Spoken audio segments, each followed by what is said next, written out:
Yeah.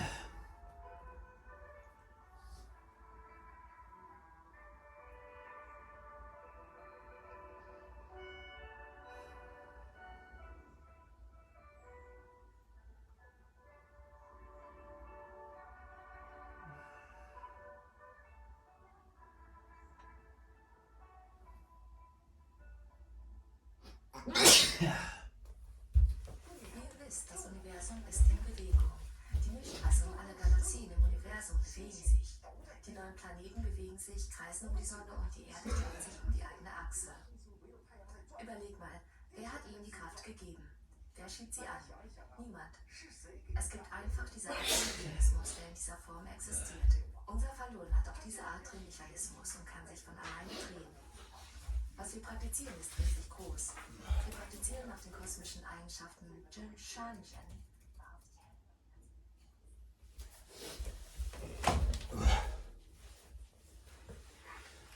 The Qimen school. In addition to cultivation practices from the Buddha school and the Tao school, there is the Qimen school practice, which calls itself Qimen cultivation. With regard to cultivation practices, everyday people have this perception. From ancient China to this day, people have regarded practices from the Buddha school and the Tao school as orthodox cultivation ways. And they also call them the authentic school of cultivation. This Qimen school has never been made public, and very few people have heard about its existence, except from literary works. Is there a Qimen school? Yes. During the course of my cultivation, especially in the later years, I came across 3 highly accomplished masters from the Qimen school. They imparted to me the essence of their practices, things very unique and very good. Simply because it is very unique, what it cultivates is quite unusual and cannot be understood by most people. In addition, they state that they are neither of the Buddha school nor of the Tao school. They do not cultivate Buddhahood or the Tao. Upon learning that they do not cultivate Buddhahood or the Tao, people call them the side door and clumsy way, Peng Men Tzu Dao. They call themselves the Qimen school. Side door or clumsy way has a deprecating connotation. But here it is not in a negative sense, as it does not accuse the school of being an evil practice, that is for sure.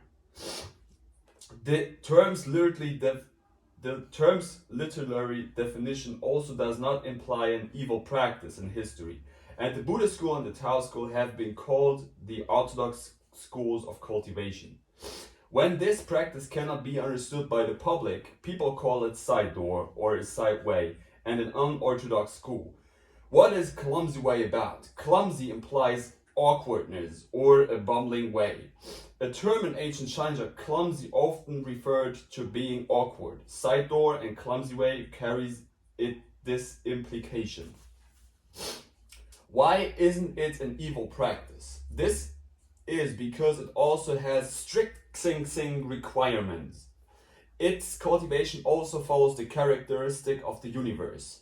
It does not violate the characteristic or the law of the universe, and neither does it engage in committing wrong deeds. Therefore, it cannot be called an evil practice. The Buddhist school and the Tao school are orthodox schools, not because the characteristic of the universe conforms to their practices, but because the cultivation practices of both the Buddha school and the Tao school observe the characteristic of the universe. If the Qimen school cultivation also complies with the characteristic of the universe, it is not an evil practice, but a righteous school as well. This is because the criterion for discerning good or bad and benevolence or evil is the characteristic of the universe. Its cultivation abides by the characteristic of the universe. So it is also a righteous way, even though its requirements differ from those in the Buddha school and the Tao school. It does not widely teach disciples, and it is taught to a very small population. The Tao school teaches a lot of disciples, but only one disciple receives the genius teachings. The Buddha school believes in salvation of all beings, so whoever is able to cultivate may go ahead and do so. A Qimen school practice cannot be inherited by two persons, for it is passed down to only one chosen person over a long period of time in history. Therefore, throughout history, it could not be seen by everyday people. Of course, when Qigong became very popular, I found that a few people from this school also came out to teach. After some public teaching, however, they realized that it was not feasible because the master forbade some of it from being imparted to the public. If you want to spread the practice, you cannot be selective about the students. Those who come to learn it will bring different Sing levels and different mentalities, as they are people of all different kinds. You will be unable to select disciples for teaching. Therefore, the Qimen school cannot be rightly taught in public. Doing so can easily cause danger because its practice is very unique. Some people wonder that while the Buddha school cultivates Buddhahood and the Tao school cultivates the Tao, what will a Qimen school cultivator become after completing cultivation? This person will be a wandering god, without a definite boundary in the universe. It is known that to everyone that Tathagata Shakyamuni has the Saha paradise. Buddha Amitabha has the paradise of ultimate bliss, and the medicine Buddha has the glazed paradise. Every Tathagata or great Buddha has his or her own paradise. Every great enlightened being constructs a paradise of his or her own, and many of his or her disciples live there. Yet one from the Qimen school does not have a designated boundary in the universe, and this person will be like a wandering god or roaming immortal.